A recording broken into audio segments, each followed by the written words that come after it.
Welcome to the Serafin Machinery Podcast. We are your seeding and tillage specialists, aiming to deliver business updates, industry stories, and special guests from customers, dealers, suppliers, and Serafin staff. Today's episode takes Rodney out to Cowabbie, New South Wales to catch up with Paul Passlow. Paul has a wealth of knowledge in the agricultural industry as his farm reached its centenary last year, with son Harry become the fourth generation to work the family farm. Now it's time to hear from Paul Passlow and our sales manager Rodney Dunn as they discuss Paul's farming operation, his experience with the Ultisow S12 seeder and the Ultiforce hydraulic down pressure system. Take it away, Rodney. So welcome everybody to our Serafin Machinery Podcast. Here today we've got one of our fantastic long-term customers, Mr. Paul Passlow, from what would you call this area? Cowabbie area. Cowabbie, yeah. Which is not too far out of Ardlethan, in sort of central New South Wales.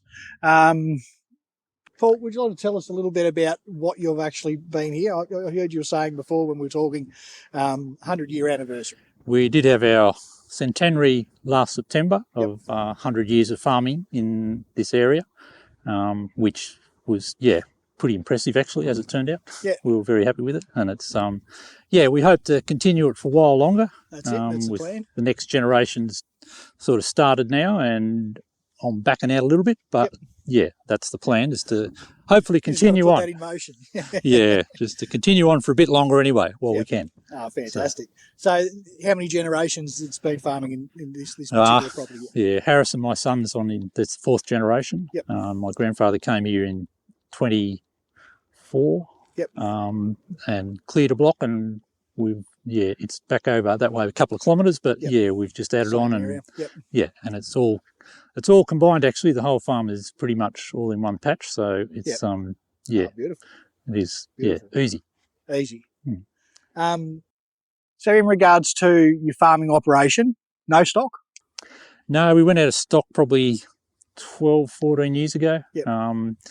We just decided the workload was a bit much. We couldn't get everything done efficiently, and we decided we weren't employing anyone then. We were just doing it myself and my wife, and we figured that we could do the cropping side of it. That's why the boys are off. They were off doing their things, and they've got trades and whatever, and we've sort of got to the stage now where we've got the operation with about 2,000 hectares of crop. It's sort of become, it's more intensive because we're trying to do everything ourselves. We're not employing any contractors for anything, which makes work, and I need the workforce now because before it wasn't quite as intensive. But true. Now that Harrison's been home for a couple of years, it's certainly it's eased the load on me, and he enjoys doing it. Excellent. Which makes it easy. That's what every farming father, I'm pretty sure that's what they want. So the boys go away, come back, and take over and make a red hot crack of it. He's got a few skills, and which are very helpful as far as farming side of things go. He's a qualified border maker, and done a bit of few other jobs, and which is, it all helps. There's no doubt about that. So but our operation sort of runs on now just full stubble retention. And with the Ultisow, it's just a lot easier than trying to do it with a time machine, burning stubbles and stuff. We just sort of gone off that completely. You've been down that path. You had the we've had a done. flex coil, was it? Like a time machine. And it was fine for what we were doing then. And then we've sort of transitioned into creeping all our stubbles, growing vetch, and now we grow vetch for manure crops. We've got a lot of bulk on the ground, and with a time machine we certainly wouldn't get through it without burning it or doing a fair bit of work to it. So the disc machine suits that side of what we're doing perfectly. And that's what we're talking about before, is it's a disc machine's one of those, it's a tool. There is places for both. Really just got to be what your farming practices are, what you want to do with it, and they suit some operations. But I think the way we've set ourselves up with everything we do is rotation is pretty set with either a vetch and then comes back into canola, cereals, and then back into a lupin and back into a canola again. It sort of lends itself to it perfectly. We haven't got to do any cultivation. We haven't got to do anything to our paddocks just to go and sow them. So how long has that sort of been in your operation? That'd be what, 5, 6 years now? No, it's probably longer than that. We did it with a flexi coil, but we struggled because we had to end up burning stubbles, and we just couldn't do the job trying to retain the stubble wasn't, we're trying to do it. It just wasn't working as well. Yeah. We were having trouble with canola germinations in big stubbles, and then we'd have to burn the stubble to get it to germinate, which defeats the purpose. So we thought, right, we need to go to the next thing, which was the Ultisow. And once we did that, we found that, it's made a big difference as far as seed placement in it. Big stubbles, you've got a lot more control, and you leave your paddock flat. It just, it really suits that style. We don't have to burn. I mean, now and again, in some years we might, if the crop all falls over and it's laying down, and then we have issues trying to, like with hairpinning, then obviously that's an issue. But it hasn't happened. It's happened, I think, once in the last however long. So we haven't really had to do that. We just, and if we can sow early and when there's not too much moisture, like doing what we're doing now, dry sowing is just perfect. Dry sowing's a big part of it too, is being able to get in while the conditions are favourable for the disc, get in, get it set, and then when you get that first bit of moisture, utilising it. Well, I think if you can, what we're doing, sowing vetch into big stubbles now, when it's dry, it's just perfect. You just don't have an issue. And as we sow all our canola either goes into a vetch paddock or a lupin stubble, we're not having the issues with any trash. So it's just, it just goes through the thing perfectly. And you're also finding too with the stubble retention, you were sort of saying before that some of the weed competition, you're not sort of seeing as much.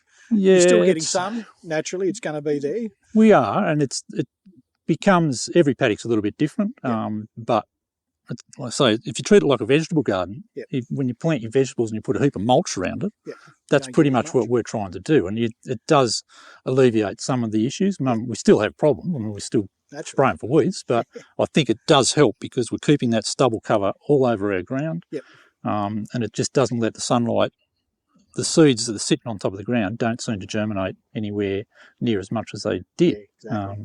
But that's in wheat stubbles, and canola stubbles and lupin stubbles are different again. So we just haven't got the cover there, but that's the process of just doing it when you can. Sounds like you've got a pretty good operation, pretty good rotation set up. It's tried and tested. It's proven. It's been. Well, the fact that we don't have lucerne, we've got to we can't keep buying truckloads of urea, which we do. We still buy truckloads of urea, but we're trying to input nitrogen through vetch and lupins, and we're pretty successful at the lupin growing, we think. So they're a reasonable money spinner when you grow a crop of them. But the vetch is mainly just a straight manure crop.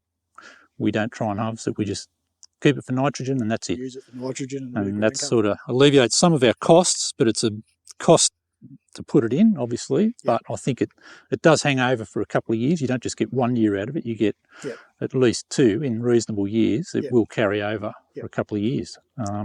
So we're pretty confident that that's what we're doing is working, and we're happy to keep doing it, sowing vetch and lupins, because it just fits our cycle of what we're doing. So we're sort of looking at middle of March now. Putting vetch in now. What sort of rates are you putting out? We generally sow between 35 and 40 kilos of vetch, which is probably a fair bit, but we want a lot of it. We want it just as much as we can get, because even if it does grow 2 foot high and solid and even higher, but that doesn't worry us because we just spray it. You just end up with a mat sometimes of stuff that's 3 inches deep of dead vetch, but the machine just cuts through it and there's no issue. It's just perfect. It just leaves you a mat of cover over the summer, and that's what we're trying to achieve. Cover over summer, and cover is king, as they say, because moisture retention is what, as I say, we're trying to be moisture. Bank, really. Well, we're trying to be moisture farmers. That's pretty much all we're trying to do is save our moisture. And that's what we've got to do, is just to save every bit we get. Because you just don't know when you're going to get the next lot. So that's true. So with the Ultisow that you'll see coming up now, you had that for 2 years running the conventional spring system. We did. We had it first 2 seasons. We did with just a spring setup on the arm. Found it had a lot of chatter in the reel tracks, and we had wet harvest. You end up with header tracks, and it just didn't seem to penetrate as well, and it wasn't even across the bar. So we decided to update, and Serafin's. We took it back down to Serafin's and put on the Ultiforce system, and look, I wouldn't be without it. I mean, if I'd recommend anybody who's buying one of them to, the Ultiforce is the next step from the disc feeding, because it just gives you that accuracy and the depth. You're not going to have the issue with tine bouncing, like your springs bouncing over, especially on hard tracks and spray tracks, which we seem to have because we're not cultivating. So it becomes, it's just a more even placement, and the machine doesn't have the business of rattling on that spring because the hydraulic pressure just holds them pretty much stable. And they do move, but it's not like a spring.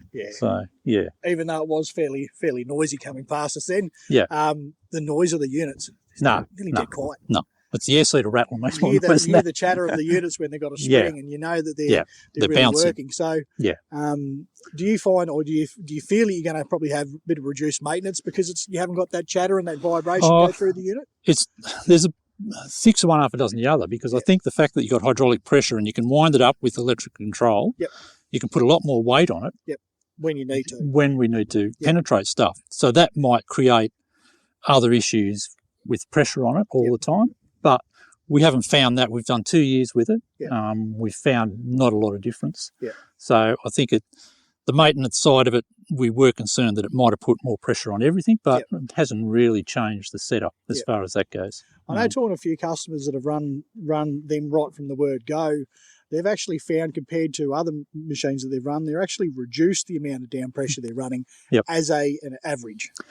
So where they'd go in and go, I'm going to have to sew at 700 PSI on that, that they might actually go, well, you know what, I can actually get away with 500 because I'm not trying to overcompensate for some of them. So it'll be an interesting sort of next couple of years. You've done 10,000 acres with it? Oh, it's done 5 to 10, about 10. 10, But I think every paddock's a little bit different, and depending on your soil type. And I think the fact that these vetch paddocks we've got and the lupin paddocks, we don't run any stock on them whatsoever. So they're pretty good. They're pretty easy. We can back the pressure off on those paddocks quite easily. It's not, depending on soil type, we've got heavy gilgai country, which some of the self-mulching, we just back it off completely because it just slices into that perfectly. Do you find you can sow any faster? Harrison always wants to go faster, but we just, it's, I think the faster you go, you have a tendency for the thing to ride a little bit. Yeah, exactly. And I think he's figured that out. But we try to sit around that 10, 11 kilometres comfortably. If we're in a hurry and obviously pressure's on and something's happening, we can go up to, we can certainly go 12, 13, 14. Yeah, quite comfortably. Yeah. Quite easily. But I think it's also, like I said, if your discs are in good order, you won't have the issue of riding out, but when they start to wear a bit, and the faster you go, you can have the issue of them just riding out a little bit, just because of the speed. And even though the hydraulics is definitely better than the spring, as far as keeping them there, you still have that little bit of an issue. But like I said, depending on your soil type and what's going on. Exactly. So. Let's take a step back from the Ultisow. Where did our business interaction start? Oh, we bought a fantastic little... I love talking about this. Well, only bought half of it. You did. So that was a little eco offset. A little eco offset. We were looking for something to do fire breaks with. It was at the time we were struggling to find something, and then these little things come up with the Serafins, and we thought, we went halves with a neighbour, and they were cheap as dirt. They were, but sitting in the shed in there, and buddy goes like a train. It's an excellent little thing for the amount we do with it. I quite often laugh and tell people that story about I actually had an eco customer turn into an Ultisow customer. Well, to a point. It's you try and buy disc machines now, and obviously prices increased and all the rest of it. But that little thing at the time, it was just bargain basement. It was a true value thing. You couldn't buy something at a clearing sale that was all busted up and anyway for the same price. No, and it was, for the amount we use it for fire breaks with a neighbour, he uses it same. It's perfect. It just does a terrific job. It's simple, basic. Yeah, and it's very simple and very basic, and you can't get into trouble. Usually. That's right. Usually. That's right. Fantastic. Well, thanks very much for your time today, mate. Really appreciate it. It's been fantastic coming out, having a bit of a chat, seeing the machine work. Excellent. Meeting Harrison, good young fella. He's doing a good job. Obviously, he's a good operator too. You can see he's doing a fantastic job. Oh, we have a few hiccups now and again, but who doesn't? No, that's part of that's it. It is. Anyway. Fantastic. Thanks very much, mate. Thanks, Rodney. Perfect. No worries. Right, everybody. Well, that's it. We'll call it a day for now. Thanks for listening. Make sure you subscribe because, this is going to be a nice regular thing. So thanks, everybody. See you next time. If you haven't got rid of me yet, it's Rod here from Serafin Machinery. Just a little bit of extra content for our podcast listeners only. So being that we do record these podcast episodes, could be any time through the year, we thought we'd just do this little bit of an update with me as we go and add it so that it's sort of as live as a content as we can get, and just provide some up-to-date information as we go. So at the moment we're recording this on Tuesday the 7th of May 2024. So I'm hearing that a lot of our customers are well and truly into their winter cereal cropping program at the moment. They've got their canola in. Most of it's up and looking pretty good. Subsoil moisture is fantastic, even though it is dry on top. So sowing conditions have actually been pretty good. Dry conditions, get the product in, get it up and going. A few reports of some rain over the weekend, which was pretty handy. Gave everybody a bit of a breather. Up to 60 to 80 mil out at Condo, Lake of Jelligo, that area. Those guys will be absolutely loving it. It won't hold them up too much either out that way. It dries out pretty quick. So we only had 5 mil here in Griffith, so it wasn't going to really stop anybody too much. But it was just enough time just to get a bit of a breather, get back in front with the boom spray, actually, more than anything else. Naturally, all our broadacre tillage has pretty much come to an end at the moment, which is great because it's given us a bit of a breather. Again, we've been flat out since Christmas with our broadacre tillage stuff. Our speed discs, big offset discs have been flat out with the summer rain that we had. So irrigation in and around Griffith, cotton's coming off, so that's leading to guys working up cotton ground. So tillage, if in general, hasn't stopped, and more so just for the broadacre guys. Recently, I attended a bit of a demo day over in Leeton with some corn growers, which was interesting. Learned a lot looking at their operation and what they're after in regards to their tillage needs. On display, there was a number of combination cultivators, which when I say combination cultivators, I'm referring to something that's got like a speed disc at the front, tines at the back with a rear roller, a bit like the Farmet Triton, the Horsch Tiger, Vatistad top down, those type of machines. They are what I'd refer to as a combination cultivator. And in that environment, they worked really, really well. They were able to incorporate this corn stubble quite well, work up nice and deep, break up any hard pan, level it off nicely so that way then they can come back through with their listers, pull up the hills again and get ready to go with another round of corn later. The big difference I did see, because it was very, very wet over there at the time, even though they hadn't had a great deal of rain, there was still a lot of moisture just underneath the surface. The difference between the rollers was crazy. And the difference between the rollers as in one to do a great job, keep working and leave a fantastic finish. The next one, you'd be on a crowbar, and nobody wants to be on a crowbar digging out a rear roller that's clogged. The disc roller and the double ring roller style are the best by a long shot in those environments. The original cage roller, they just block up. And anybody that's had the joys of having to go through and pull that out, you'll know what I'm talking about. In our workshop, we're pretty busy. We have been very, very busy leading up to it. A lot of big Ultisow disc seeders going out. We've had the 50-foot high lift last week go over to Butler Tanks in South Australia on the Eyre Peninsula. Customers received that, sent some feedback through with a couple of videos. Really, really happy with it. It's a nice machine. It was a high lift 50-footer with a hydraulic downforce. Really nice unit. Just delivered a 60-foot bifold, or 18-metre bifold, as I should say, just outside of Ardlethan there, between Ardlethan and Talimba. Anybody knows that area?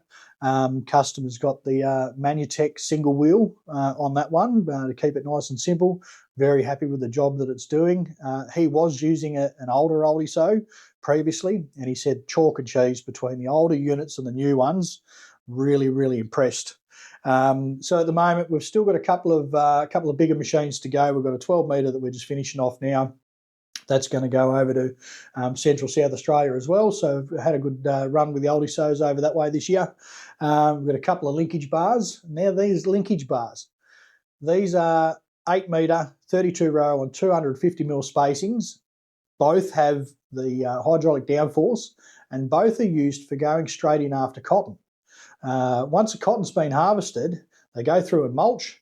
Now, previously, you'd normally have to go through, work the ground up, and you'd have to wait. And now what we can do is we can go through with the disc seeder, leave the hills where they are, so either side of the plant line and either side of the shoulder of the furrow, because most of them are on 1 metre hills, and we're double cropping. We're able to get a winter cereal straight in after the cotton, utilise any moisture that's left over, and that's really come down to being able to use our single disc opener on a linkage bar, a folding linkage bar, with the hydraulic down pressure system, so that the Ultiforce system that we talk about, and we just talked about in the podcast episode here with Paul, that has allowed us to operate on the shoulders as well as either side of the plant line at the same amount of down pressure, whereas previously with the spring unit and the spring design, it wasn't possible. So that's opened a lot of doors. We've done about 8 or 10 of those this year locally in and around Griffith for the cotton guys. Feedback is game changer for them guys. It's really opened a lot of doors for them, and that's something that Serafin's come up with and designed and really making a good go of. So that's pretty excited. We're really, really impressed by that. Another machine that we've got in the workshop coming in at the moment is the combination cultivator that we talk about, the Triton. His big brother's just rocked up. We've got the Triton Heavy. Now that heavy duty, the model that we're brought in is a 660, which is a 6.6 metre. But this machine, it's a lot heavier, runs bigger discs, runs heavier shanks. It can go deeper. It'll go down to 400 mil, whereas nearly all the other cultivators, the combination cultivators like the Horse Tiger, for instance, the original Triton, they're only 350. These will go down to 400. They're hydraulically adjusted. They've got hydraulic down pressure and with accumulators as well. And these things are designed to really get in and go deep. They're going to really work that cotton and corn mulch really nicely, put it in nice and deep with big 680 mil discs. It's pretty exciting to see this machine where it's going to go. It's probably about 3 or 4 tonne heavier than a standard similar size machine. Still got the same style of big roller on the back, the 620 mil double ring roller that we've got. So we're getting that put together. We're going to be doing some trials locally. So keep an eye out on our socials. TikTok, all your Facebook, all that sort of stuff. You'll see us putting that out. So that's going to be pretty exciting to see. At the end of the day, it's not going to be the machine for everybody, but it's going to be something that is going to give people an option that if they want to go, if you've seen a Triton work or you've seen a Horse Tiger work or a Vadistad top down and thought, it's almost there, need a bit more depth, I'd like a bit more incorporation with those front discs. I wish the discs were a bit bigger. I wish something was a bit heavier, penetrate harder ground. The Triton Heavy is your answer. It's going to be a ripper of a machine. Pretty excited to see that. The Ultiforce, a lot of machines have gone out this year with the Ultiforce system. Broadacre machines. Where we see a big benefit with that is the fact that they don't chatter as much. They're more consistent down pressure. If you've got hard patches in your paddock, whether it's stock, walk, track lines and that sort of thing, the Ultiforce works really, really nicely with that. It just gives you a lot more consistency with your down pressure. And a lot of guys are actually running a less down pressure because you're not trying to compensate with the springs, as in right across the machine. So rather than running 600-700 psi, most guys are running back to 400 or 500. And anybody that's run a disc unit will know the less amount of down pressure you need to get that gauge wheel on the ground and keep that sewing depth correct, the longer those units are going to last. So we're seeing an improvement in the lifetime of the units, less chattering, less vibration, less maintenance. It just adds up. Paul explains it really well in the podcast as well. Finally, a bit of a topic that is really starting to come to my attention more and more is field days. Now, there's been a lot of robust conversations, discussions here that we've had at Serafin Machinery within the management group about the benefits of going, whether it's worth continuing on, what we do, how we go about it, because we're seeing the cost of attending these field days is just going up and up. Everything is just more expensive, as you know. Your inputs go up, but we're not seeing a return on investment. We're not seeing an increase in sales by a long shot. If anything, we're seeing a big fallback in actual field day sales. I remember my first field day I went to in 2006, New Holland stand at the Hindi Field Days as a young pup. People were already talking about the decline of sales back then. They were saying that, is it really worth coming to? Gone are the days where farmer would walk in with his checkbook. Rightio, let's do a deal. Pay for it on the day and take the tractor home that day. It had already started. So 18 years on, we're still talking about it. I personally feel the internet has got a lot to blame in regards to that. Everywhere you look, YouTube channels full of machinery reviews. You've got experts' opinions everywhere you look, customer testimonials, machine specs at the click of a button. Realistically, you got TikTok videos of farmers talking about what they love and what they hate about machines. So everywhere there's all this information, and it's just at a click of a button. Do farmers go to field days to get that information now? Not really. It's already there. Most of the guys that come to see us at a field day already know the machine's just as good as us because they've done their research. They're coming to have a look. And where I see a better value is standing in the middle of a paddock with 30 or 40 farmers and actually showing what the machine can do behind a tractor in a real life environment at an on-farm demonstration. That's where I see the future of these field day type things going, is more on-farm demos, and that's where Serafins are heading to. We have been for a while. We'd prefer to have field days on farm with customers, with real customers, not go and buy socks and jocks from your local stand, have a hot dog, walk around for a bit, waste a heap of money and then leave. Not saying that field days are a bad thing. I love a chat as much as the next bloke. We're always going to be at our local ones like Henty, AgQuip. We're going this year. You'll see us at AgQuip. You'll probably see us at another one in Victoria down at the Speed, Wimmera Field Days. We attended down there with our dealer down there, Traction Ag. We're going to be back at Speed this year at the Mallory Machinery Field Days with the guys from Traction Ag again. We've got our salesman, Dennis. He's up at the moment in far north Queensland visiting dealers. Just been to an open day.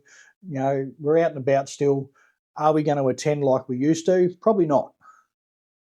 But field days, have a look at what they do over in Brazil.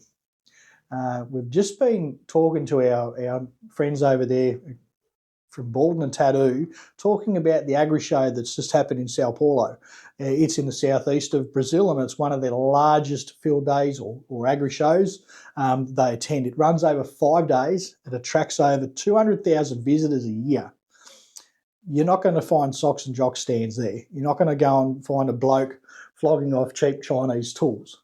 At an agri show over in Brazil, these suppliers that are attending and displaying their product, they go big. We're talking each of Baldwin and Tattoo stands, each of them had over 100 employees on hand That includes probably 50 or 60 reps, 30 technicians or engineers on hand to answer any questions you've got. They've also got, a heap of management there. They've got the president of the bloody business there going around talking to everybody.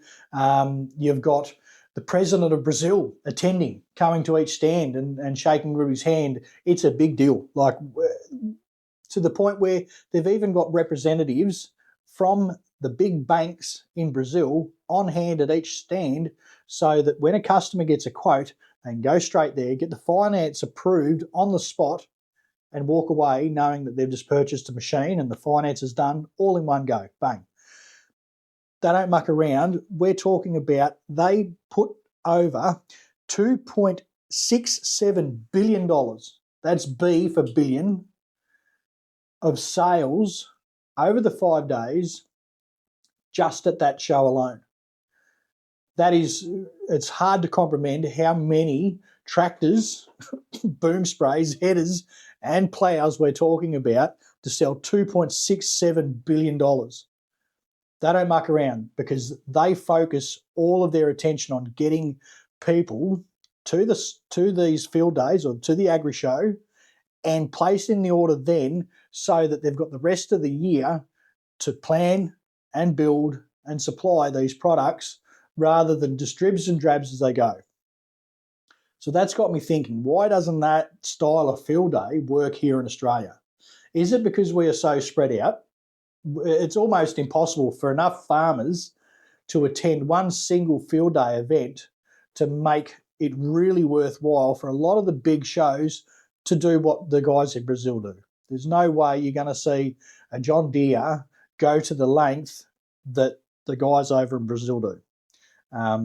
New Holland, Case, Serafin machinery. You just can't make the numbers work. So it's not going to, I can't see it happening from that. Or is it that we just don't have the ag value in Australia compared to somebody like Brazil? Brazil, their agricultural value, what agriculture brings to that country is over $100 billion a year. That's 3 times what the Australian value, and we see us as a fairly agricultural driven country, 3 times the number. So are we just simply not a big enough fish in the pond? Could be. Or do we just have a different mentality completely when it comes to field days now?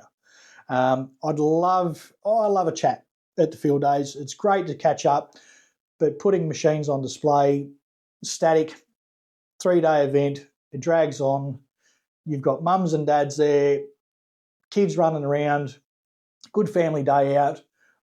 But is it really is it something that's going to be long term? I can't see that.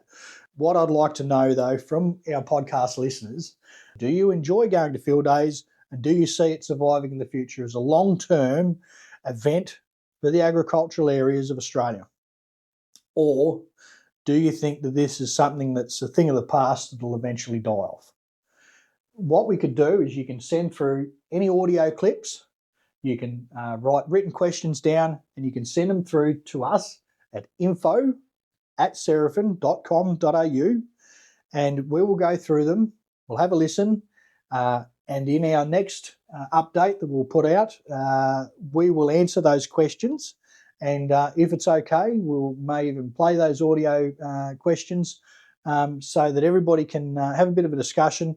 And this is something that I'd like to open up. If you've got anything else you want to bring up, talk about, whether it's the future of tillage, question locally here. A lot of people are complaining about the smoke.